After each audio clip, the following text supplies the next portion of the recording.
और ब्रेक के बाद एक बार फिर से आप सभी दर्शकों का अन्नदाता कार्यक्रम में स्वागत है। बढ़ते हैं अगली प्रस्तुति की ओर।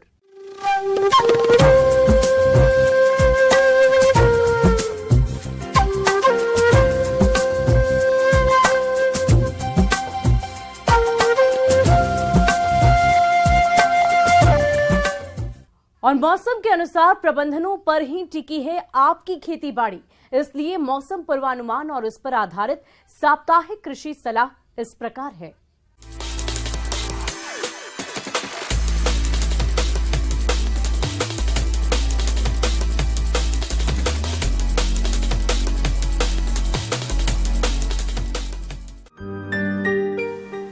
ग्रामीण कृषि मौसम सेवा डॉक्टर राजेंद्र प्रसाद केंद्रीय कृषि विश्वविद्यालय पूसा समस्तीपुर एवं भारत मौसम विज्ञान विभाग के सहयोग से जारी मौसम पूर्वानुमान रिपोर्ट के आधार पर उत्तर बिहार के जिलों में आसमान में हल्के बादल आ सकते। आगामी दिनों में अधिकतर जिलों में हीट वेव की स्थिति बनी रहने की संभावना है। उसके बाद उत्तर पश्चिम बिहार के जिलों के अनेक स्थानों पर तेज हवा के साथ वर्षा हो सकती है।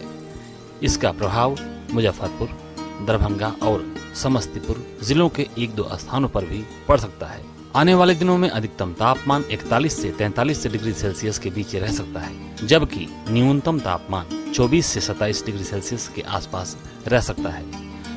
पूर्वानुमानित अवधि में औसतन 9 से 12 किलोमीटर प्रति घंटा की रफ्तार से पछुआ हवा चलने की संभावना है। ऐसे में इन क्षेत्रों के किसान भाइयों को सलाह दी जाती है कि मध्यम अवधि के धान के किस्मों को बीज स्थली में गिराने का काम करें। इसके लिए संतोष, सीता, सरोज, राजश्री, प्रभात, राजेंद्र, सुवासनी, राजेंद्र कस्तूरी, राजेंद्र भगवती, कामिनी, सुगंधा किस्में अनुशंसित हैं।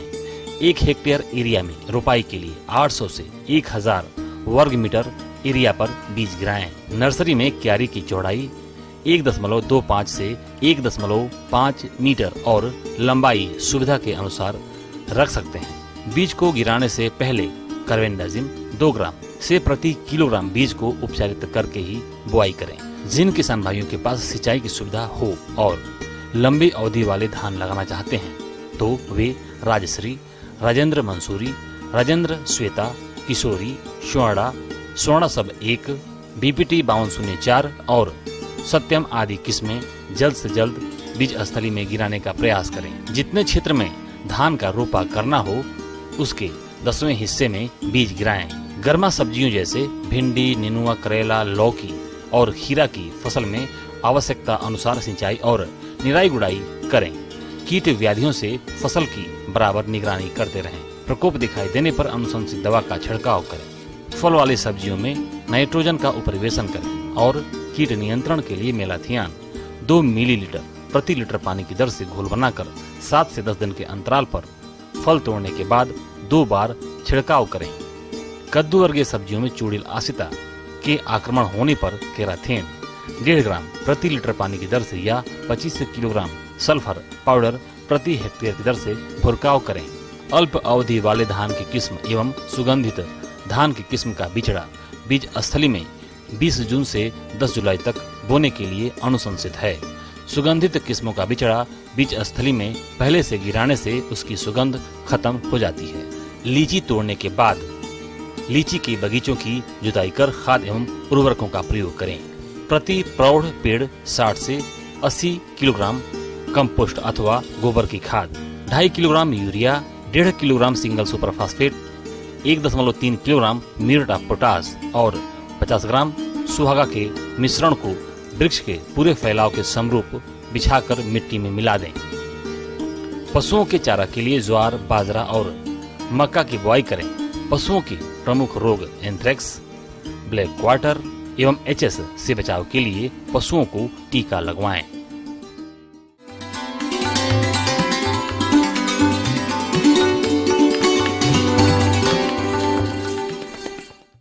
अन्नदाता हेल्पलाइन निशुल्क फोन संपर्क सेवा के माध्यम से आपके द्वारा पूछे गए प्रश्नों में से 1 या 2 महत्वपूर्ण प्रश्न को हम अपने कार्यक्रम में शामिल करते हैं और इसी के तहत आज किसान का सवाल और उसका जवाब कुछ इस प्रकार है।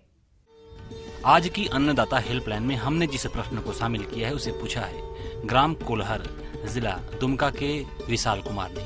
आपने अगेती फूल गोभी की नर्सरी तैयारी पर जानकारी चाहिए तो इसके लिए देखिए कार्यक्रम का यह अंश।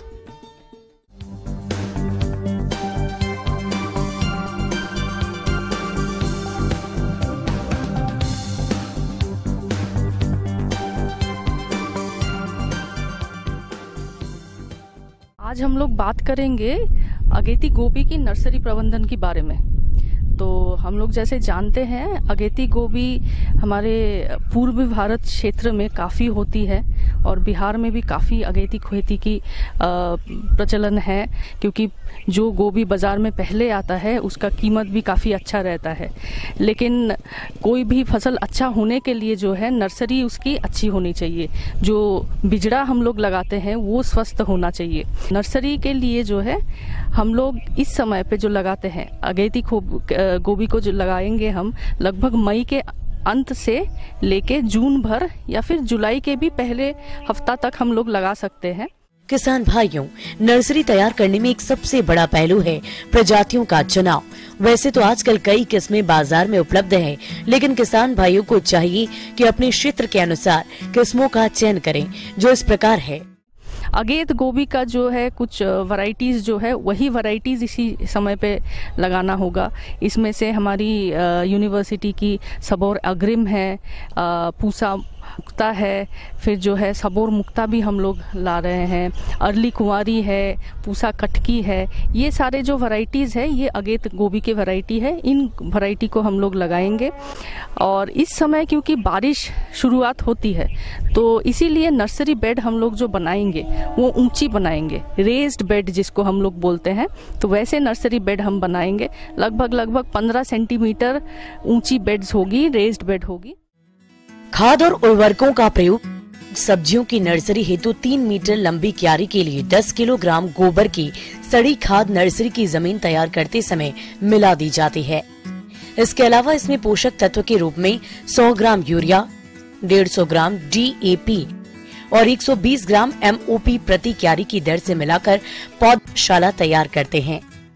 और वैरायटी का जो है बीज को हम लोग शोधन करके लगाएंगे। इसके लिए थायराम या कैप्टान जो है इसका 2 से 3 ग्राम प्रति किलो बीज के दर से इसका बीज का उपचार करेंगे और उसके बाद में जो है बीज को हम लोग नर्सरी में गिराएंगे।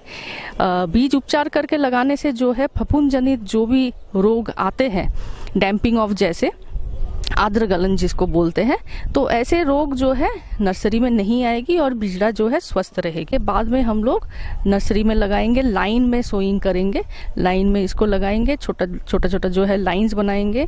दोनों लाइन के बीच में जो है लगभग 5 से 7 सेंटीमीटर का गैप देंगे। 1.5 सेंटीमीटर 1 से 1.5 सेंटीमीटर की गहराई पे जो है बीज की बुआई कर लेंगे। बुआई करने के बाद में जो है ज़्यादा वर्मी कंपोस्ट और थोड़ा सा मिट्टी मिला के हम जो है उसको ढक देंगे। और ढकने के बाद में जो है अभी क्योंकि बारिश की संभावना भी है तो हमको ये देखना पड़ेगा, अगर बारिश की संभावना है तो डायरेक्टली जो है आपके नर्सरी बेड के ऊपर में बारिश, अगर जोर से बारिश होती है तो बारिश पड़ेगी तो सीड डिस्प्लेस हो सकता है। तो इसीलिए जो है पुआल से आप लोग जो है नर्सरी बेड को ढक सकते हैं। किसान भाइयों, सब्जी की नर्सरी में अक्सर डंपिंग ऑफ रोग अधिक देखने को मिलता है, जिस कारण पौधे खराब हो जाते हैं। तो इस तरह की समस्या से बचने के लिए आप कार्बेनोडाजिम दवा की 2 ग्राम मात्रा को प्रति लीटर पानी में घोलकर ड्रेंचिंग कर दें, जिससे आप इस रोग पर नियंत्रण पा लेंगे। और जब भी अंकुरन होने लगे तो जो पुआल से हम लोग नर्सरी बेड को ढकेंगे उस पुआल को हमको तुरंत हटा लेना है। अंकुरन होना जब शुरू हो रहा है उसी समय पे पुआल को हटा लेंगे। ज़्यादा गीला नर्सरी बेड नहीं रहना चाहिए, क्योंकि इस समय पे बारिश होती है तो ड्रेनेज का प्रावधान अच्छे से देना होगा। अंकुरन जब हो जाएगी उसके बाद में हमको ये देखना होगा कि इस समय डैम्पिंग ऑफ भी काफ़ी होता है, आर्द्र गलन फफूंद जनित। तो उसको आप रोकेंगे कैसे? अगर आपको कहीं पे भी दिख रहा है तो वहाँ से जो है 1-2 पौधा थोड़ा सा उठा लीजिए और साथ में जो है नर्सरी बेड की अच्छे से ट्रीटमेंट करिए। आप जो है स्प्रे कर सकते हैं कॉपर ऑक्सीक्लोराइड की 2 ग्राम प्रति लीटर के मात्रा से कॉपर ऑक्सीक्लोराइड की स्प्रे कर सकते हैं, तो डेफिनेटली जो है आर्द्र गलन की प्रॉब्लम रुकेगी।